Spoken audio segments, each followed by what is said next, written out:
انقلاب اسلامی ایران کی 40ویں سالگرہ مبارک ہو۔ 1979 سے پہلے ایران میں رضا شاہ پہلوی کی بادشاہت تھی، جو کہ 250 سالہ موروثی سیاسی نظام تھا، جس میں سوائے شاہ کے وزیروں، مشیروں اور رشتہ داروں کے علاوہ کسی عام شہری کو نہ ہی سیاسی مداخلت کا حق دیا گیا تھا اور نہ ہی ایرانی قوم کی فلاح و بہبود، معاشی اور معاشرتی ترقی کے حوالے سے حکمرانوں نے کوئی پالیسی مرتب کرنے کی کوشش کی تھی۔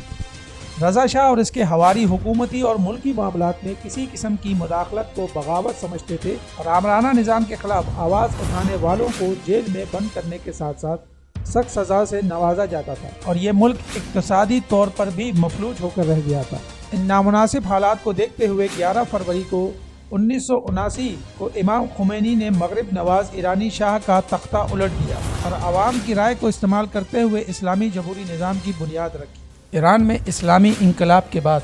ہر میدان میں حیرت انگیز تبدیلیاں رونما ہوئی ہیں۔ خواہ معاشرتی تبدیلیوں کی بات ہو یا اقتصادی بہتری کی بات کی جائے، یا بات فنون و لطیفہ کی ہو یا سائنس اور ٹیکنالوجی کے میدان میں حیران کن ترقی کرنے کی صلاحیت آ گئی ہے۔ ایران نے ہر میدان میں کامیابی کے ایسے ابواب مرتب کیے ہیں جن پر جیسے ہی نظر ڈالی جائے تو عقل دنگ رہ جاتی ہے۔ انقلاب اسلامی نے ایران کو ایک نئی جان دی اور اب ایران کا دنیا کے ترقی یافتہ کی ممالک میں شمار ہونے لگا ہے۔ اسلامی جمہوریہ ایران میں انقلاب اسلامی کی 40ویں سالگرہ کے موقع پر تمام شہروں میں جشن کا سماں ہے اور بارش، برف اور سخت سردی کے باوجود کل رات اللہ اکبر کے فلک شگاف نعروں کے ساتھ نور افشانی کی گئی، جبکہ 300 غیر ملکی میڈیا اور ذرائع ابلاغ کے نمائندے، کیمرہ مین اور صحافی اسلامی انقلاب کے 40ویں سالگرہ کی ملک کی ریلیوں اور اجتماعات کو بھرپور کوریج کر رہے ہیں۔ گزشتہ سال 25 غیر ملکی ممالک سے تعلق رکھنے والے 250 صحافیوں نے جشن آزادی کی ریلیوں کی رپورٹنگ کی۔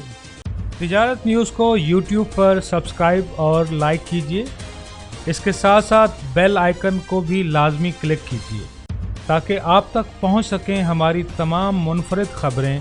جو آپ دیکھنا چاہتے ہیں۔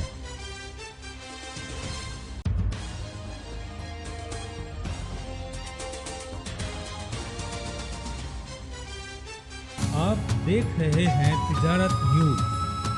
بہتر اپنا